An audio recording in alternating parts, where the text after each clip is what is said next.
Just like you, it was my own curiosity about nature that led me to working right here at SeaWorld. Now, we receive so many questions every day about killer whales, from kids and grown-ups of all ages. We've gathered all these questions and put them together right here on my Killer Whales Up Close book so we can share with you today. Now, if you're ready to get started, it's my privilege to introduce to you one of our amazing animal trainers. All the way on the other side of the pool is my good friend, Abby! Hi, Joseph, and hi, everyone. Happy Independence Day! Welcome to SeaWorld San Antonio, where we have a pod of 5 killer whales, with 2 males and 3 females. And they range in ages from 5 years old all the way up to 27 years old. Now, are you guys ready to meet our family of whales? That's what I like to hear. Well, you guys are going to get the privilege of meeting our 3 female killer whales first. And we're going to start off with our youngest and our smallest killer whale. At 5 years old, 2,300 pounds, it's Kamea! Next, you're going to meet her older and bigger sister. At 9 years old and 3,300 pounds, everyone say hi to Sakari! Now, you're going to meet the mother of these 2 lovely young ladies. At 4,500 pounds and 27 years old, she's the matriarch of our pod. Everyone say hi to Takara! Aren't they just incredible? They sure are. You can see how different each whale is. But did you know that there are even bigger differences in the wild? Would you be surprised if I told you that there are actually different kinds of killer whales? Scientists refer to them as ecotypes. They live in different habitats, they have different body types, and they even pursue different kinds of food. Now, even though these killer whale ecotypes are different, they're also considered members of the same species, or Sinus orca. Now, you may be wondering, how big does a killer whale grow to be? Well, that depends on which ecotype you're talking about. Is it a 16-foot female in Iceland, or a 30-foot male in Antarctica? Let's take a closer look. The remarkable thing about killer whales, no matter which type, is that they are found throughout our global ocean, from the Arctic to the Antarctic, and literally everywhere in between. They are found in so many different habitats and depend on such a variety of marine life for survival that killer whales are more intertwined with the fate of our ocean than any other marine animal. Truly, these awesome animals are the living symbol of our ocean, representing so much more than their own species. Ladies and gentlemen, let's give a warm round of applause for Kamea, Sakari, and Takara.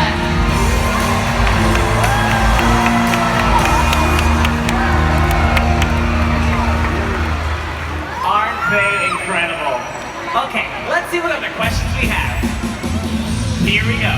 So many of you have been wondering about our trainers. In fact, raise your hand if you've ever wanted to be an animal trainer. Wow, that's a lot. Then you should meet our dedicated team of trainers who interact with our family of whales every day. You've already met Abby. Abby, who else do you have joining us today? We have some really amazing people here today. Over here to my left, interacting with Kamea, we have Jenny. Over here to my right, interacting with Takara, we have Doug.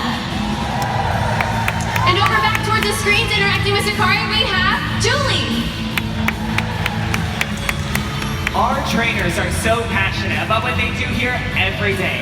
And that makes me think of one of your great questions. Do the trainers talk to the whales? I'll let you answer that one, Abby. That's an awesome question. Now, we may not talk to the whales like you and I talk to each other, but we have taught the whales different hand signals that allow us to communicate with them better.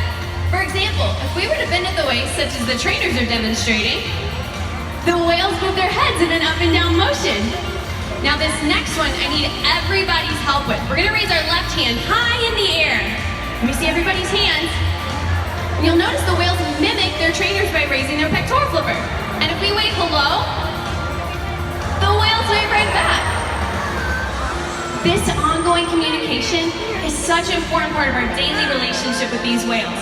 And because of this amazing connection, we're able to answer really important questions through research.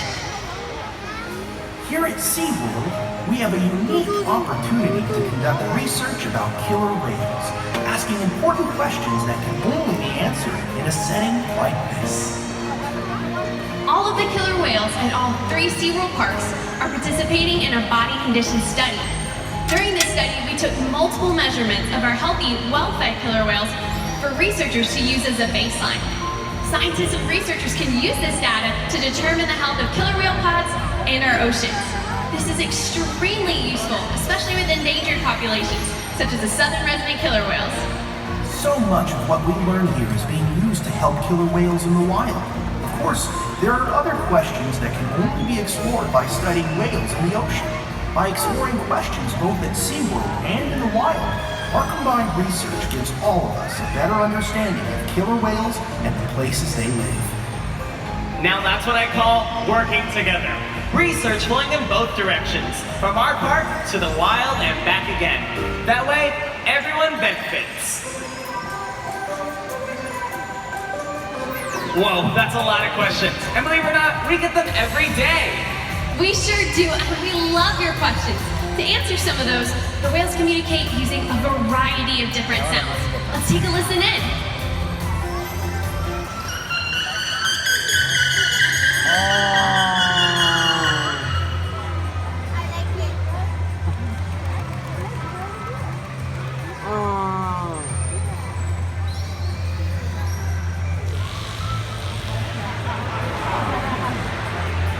Each orca, each pod has their own dialect and unique set of calls.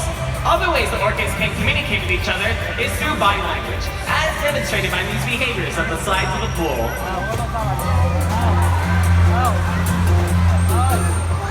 When an orca uses their body to slap the water, it creates a commotion above and below the surface. Now this may make you wonder why whales jump, and I just so happen to have that emoji. Let's check it out, everyone.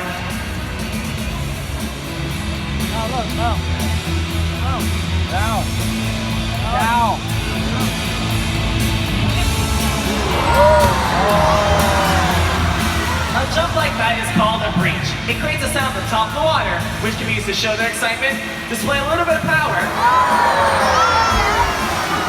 or get the attention of other whales. Other ways the orcas can communicate with each other is by blowing bubbles, bumping into each other, or scratching each other with their teeth, causing rip marks. These are multi-line marks you may see on the sides of whales and dolphins. They do this to show dominance over one another. Both out in the wild, and also at SeaWorld. Now, we just learned that orcas can communicate with each other using vocalizations and body language. But, do you remember how we communicate with them? With signals. That's right, we here at SeaWorld communicate with our orcas. We want the next generation to be able to do the same. Now, y'all, this is my favorite part of the show. We found 2 amazing volunteers who are going to help teach all of us a little bit more how we use hand signals to communicate with our killer whales. Now, just like when we make a new friend, it's really important to have a good introduction. So we're going to help our amazing volunteers say hello to our killer whales by giving them a big wave hello. So everybody, let's give them a wave.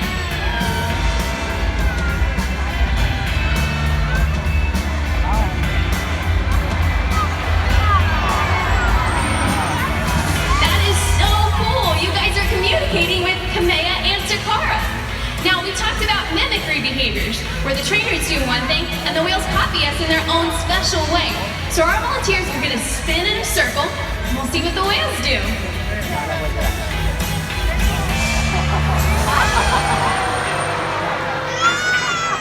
That's awesome, they copied you guys.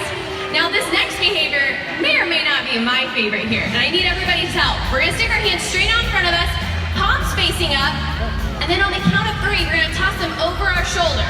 So ready? 1, 2, 3. You guys didn't think you could leave here dry, right? Now, our volunteers did such an amazing job, and we want them to remember meeting Kamea and Takara forever. So we're gonna give them this whale tail necklace to remember this day at SeaWorld. Let's give them a round of applause, everybody.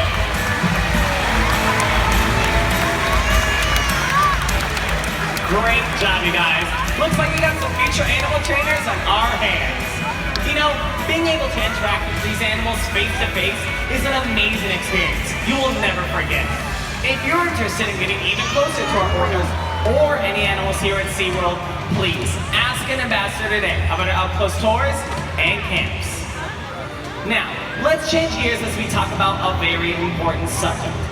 Has having an orca breeding program here at SeaWorld helped whales out in the wild? Absolutely. By having a successful breeding program, we've been able to determine the developmental needs of pregnant mothers, newborn calves, and young whales. This is critical information because this is a time in their life when orcas are most vulnerable in the wild. Gaining this kind of knowledge is only possible through the research we've been able to do right here at SeaWorld. We've had 30 successful births throughout our park since 1985. All of our whales were born in human care. In fact, Sakari and Kamea, who you've met today, were born in this very pool in front of you. We have learned so much from them over these last 30 years, and we will continue to share what we've learned from the scientific community to benefit whales so we can understand the challenges that they face all around the world. Recently, SeaWorld worked with researchers from the National Oceanic and Atmospheric Administration, or NOAA, to help them develop a model for identifying when a killer whale is pregnant by looking at aerial images of the animal in the wild. Prior to this cooperative effort, where SeaWorld provided direct, unparalleled access to our pregnant whales, researchers had no solid way of knowing whether or not a female in the wild was carrying a calf. That makes me think of one of my favorite questions. Who takes care of our whales? I love this question because it lets us give you a peek at how much we care for these extraordinary animals. Hey Abby, are the trainers ready? Hey Joseph, I think we are, and I'm so excited to talk to you guys about this. This is all about husbandry behaviors, and those behaviors encompass all the things that we do every single day to make sure that our whales are healthy, fit, and successful. Let's take a look at the pool and I can tell you what's going on. So Kamea here with Jenny, they're doing a fluke present, or a tail present. Now what's really cool about this, our veterinarians can actually come in and take a blood sample from our whales to check on their health, much like when you and I go to the doctor and get a blood draw. Now what's also really cool about this is the data that we learn from this blood draw can actually go to help wild killer whales, which is extremely important to us. Now another important part of husbandry behavior is this. This is called a slide out. Now you guys might be wondering, how do you guys weigh the whales? We actually have a killer whale size scale in one of our back pools that the whales slide up on every week. And we do this to make sure they're getting the proper nutrition and growing great. Now, another important part of husbandry is exercise. Exercise can be a variety of different things. It can be aerials, fast swims, swimming underwater, and Kamea is actually going to show us her version of exercise. She's going to jump in the center of the pool, so get your cameras ready. Here's Kamea!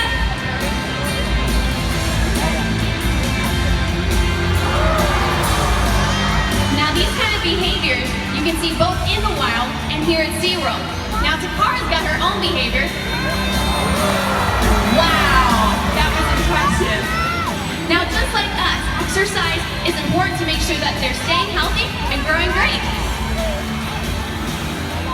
And here's Sakari right in the center. Now we are so excited to share exercise with you guys, aren't we, Joseph? We sure are. And you know, with all those high-energy behaviors, I'm sure guests are wondering, how much does an orca need to eat to stay healthy? Yet another great question. And it depends on the individual whale. Kamea over here to my left at 5 years old and 2,300 pounds eats 70 pounds of fish every single day. Now in comparison, our largest killer whale, Cayuga, he's 27 years old. He's actually the largest marine mammal in the entire state at 9,500 pounds and eats 135 pounds of fish every day. Now, it's important to note that no matter what these whales do, they will always receive the entirety of their diet, no matter what. That's right. And because we've been able to determine how much orcas eat at different stages in their life, researchers in the field can use this kind of information to determine if ocean habitats are healthy enough for orca populations to thrive. And that type of information is invaluable.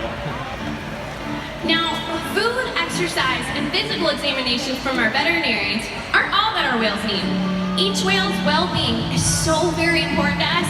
We want to make sure that minds are stimulated and challenged too. They need the kind of enrichment and stimulation that comes from learning, interaction, and play. And I'm so excited to talk to you guys about play because it is so much fun here. It allows us to build our relationship with our whales and really see their personalities. Now, Kamea and Jenny are playing with some sugar-free Jell-O that we put into a fun mold, and we're asking Kamea to pick up that Jell-O and then spin it back into the bucket that Jenny has for her. Oh, she got it! Give her a round of applause. That was awesome. Go Kamea! Now, her mom, Takara, over here is hanging out with Doug, and she's getting some water play. Now, as you can imagine, water play with a killer whale is pretty fun. Killer whales are very tactile, so this high-pressure water, along with back rubs and belly rubs from our trainers, are super enriching and are essential into building our relationship. Some other fun things that we can play with our killer whales are some really big toys. Our toys that the whales can swim around with and throw out of the water are made out of a high-density plastic, and this allows it to be sturdy enough for them to play with. One of my favorite toys that we have is actually a fire hose that was donated to us by our local fire department, and the whales seem to really enjoy carrying that around the pool. Now, with all the food and the fun and the games that we do provide for our whales, the best enrichment still seems to be social interaction with other whales and our team of super experienced trainers. That looked like a lot of fun. And I just got asked a great question from one of our guests here in the audience. Who do you think would win if an orca were to square off with a great white shark? All right, everybody, show of hands. Who thinks that the shark would win? All right. Now, who thinks that the orca would win? Absolutely, the orca would win because sharks hunt alone and orcas hunt in a pod of whales. So really, when you think about it, it's not even a competition. Orcas have even been known to hunt blue whales. Do you know how big a blue whale is? Over 80 feet. It's the largest animal ever to have existed on the planet. But orcas can hunt them because they coordinate, collaborate, and cooperate to overcome challenges much bigger than themselves. You know, we can learn a lot from them about overcoming the challenges that our ocean faces. In fact, if we were to collaborate like the orcas, we could change the fate of the ocean and our world. Alright, we have a few more questions here, and these are some really specific ones that we get. Some of you today have been wondering, why do some of the dorsal fins curve? Great question. Dorsal fins have no skeletal support, such as bones or cartilage to support their height and weight. They're made completely of connective tissue. And when an animal spends the majority of their time at the surface of the water, this tissue may weaken, thus causing the fin to bend. We occasionally see this in the wild and also at SeaWorld. Hey, that's a great question. Abby, how fast can an orca swim? Well, depending on the killer whale's size, they can actually swim up to 30 miles an hour. Now make some noise if you want to see this in action. Oh, we can do better, y'all. We can do a lot better. Y'all want to see it? There we go. Well, here to show us how fast they can swim, here is one of our male killer whales. Now they use the largest muscle in their body called the peduncle to power their tail up and down to speed them through the water, while their dorsal fin on their back keeps them stable and in line. And then they use those really big pectoral flippers for steering and staffing. Wow. Seeing those powerful tail fins go makes you start to wonder, how much water can their tails splash? Well, their tails, or flukes as they're called, can fling a whole lot of water about halfway up those sands. Which makes you start to think, if all the whales were to splash all at once, could they get the whole audience wet? Maybe you guys, but I'm out of here. Well, bye, Joseph. I guess that means more 52 degrees salt water for all of us. Are you guys ready to get wet?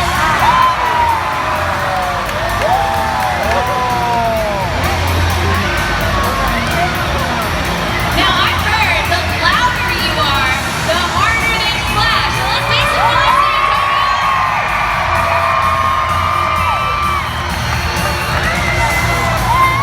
If you really want to get wet, move to the center.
Here they go.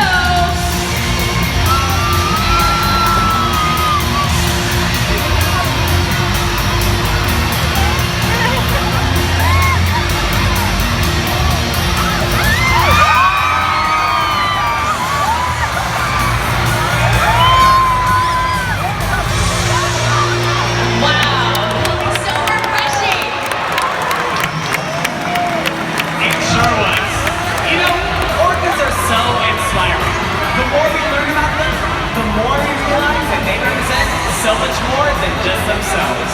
Truly, to better understand orcas is to better understand our oceans. Never stop wondering about the natural world around you.